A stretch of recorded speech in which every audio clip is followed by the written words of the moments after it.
Shalom, saudaraku yang dikasihi Tuhan. Saya sebagai hamba Tuhan hanya mengingatkan bahwa kekristenan yang diwarisi sekarang ini adalah kekristenan yang palsu, yaitu hanya menjadikan manusia beragama Kristen, hanya melakukan liturgi dalam gereja.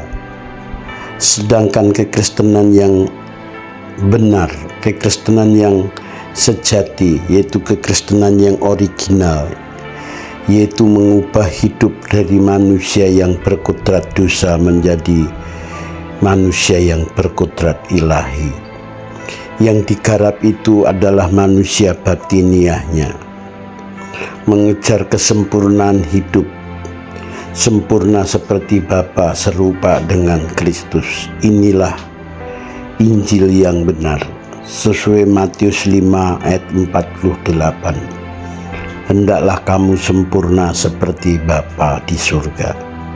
Saudaraku yang dikasihi Tuhan, ini sudah jarang diberitakan di mimbar gereja, sudah jarang diberitakan oleh hamba-hamba Tuhan yang berbicara di mimbar gereja.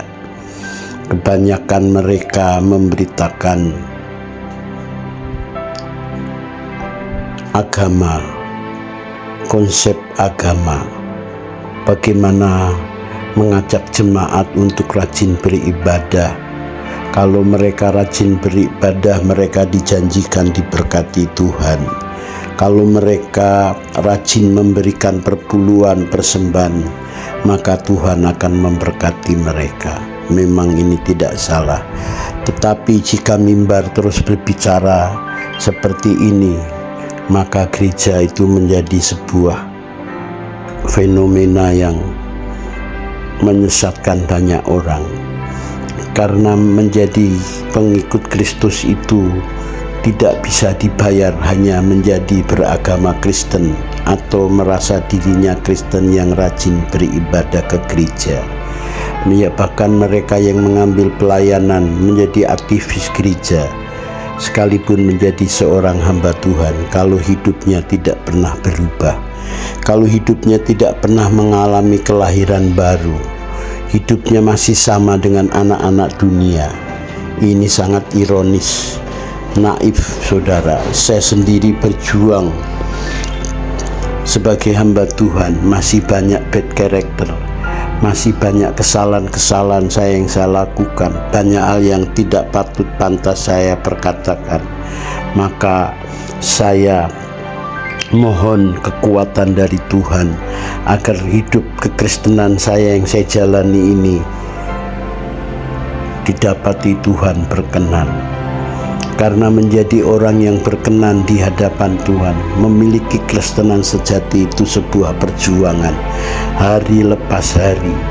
Bagaimana kehidupan saudara, kehidupan saya berkenan menyenangkan hati Tuhan, melakukan kehendak Dia dari setiap detik, menit, jam, setiap hari.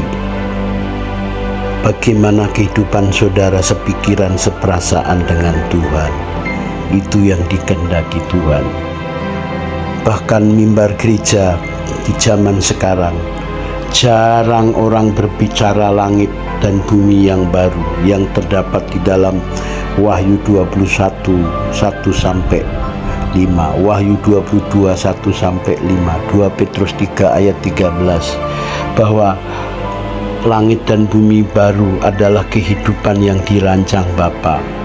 Tujuan kita orang percaya yang kelak akan kembali ke tanah air kita, karena kita sebagai musafir pendatang di dunia akan kembali ke tanah air kita, yaitu di rumah Bapa, di kerajaan Bapa, kerajaan Tuhan Yesus, yaitu di langit dan bumi yang baru, di mana tidak ada sakit, penyakit, penderitaan, tidak ada dosa, tidak ada kematian, tidak ada perpisahan. Itu kehidupan yang dirancang oleh Tuhan. Banyak orang hamba Tuhan sudah jarang berbicara tentang kematian, apalagi berbicara tentang realita kekekalan. Banyak orang berjalan tanpa arah, Ini dapat kita lihat cara ia menjalani hidupnya. Orang yang terhilang itu bukan mereka yang hidup seperti sudah menjadi orang baik, tidak berbuat kejahatan, santun. Bahkan yang terhilang berpikir mereka yang tidak beribadah. Tetapi mereka yang rajin beribadah pun, mereka juga orang-orang Kristen yang terhilang jika hidup mereka menuruti kehendaknya sendiri, yaitu mereka yang tidak sepikiran seperasaan dengan Tuhan. Ini orang-orang yang terhilang. Ingat sabda Tuhan Yesus, hendaklah kamu sempurna seperti Bapa di surga. Matius 5:48. Saudaraku yang dikasihi, biarlah kebenaran firman Tuhan ini memberkati saudara. Salam, terima kasih.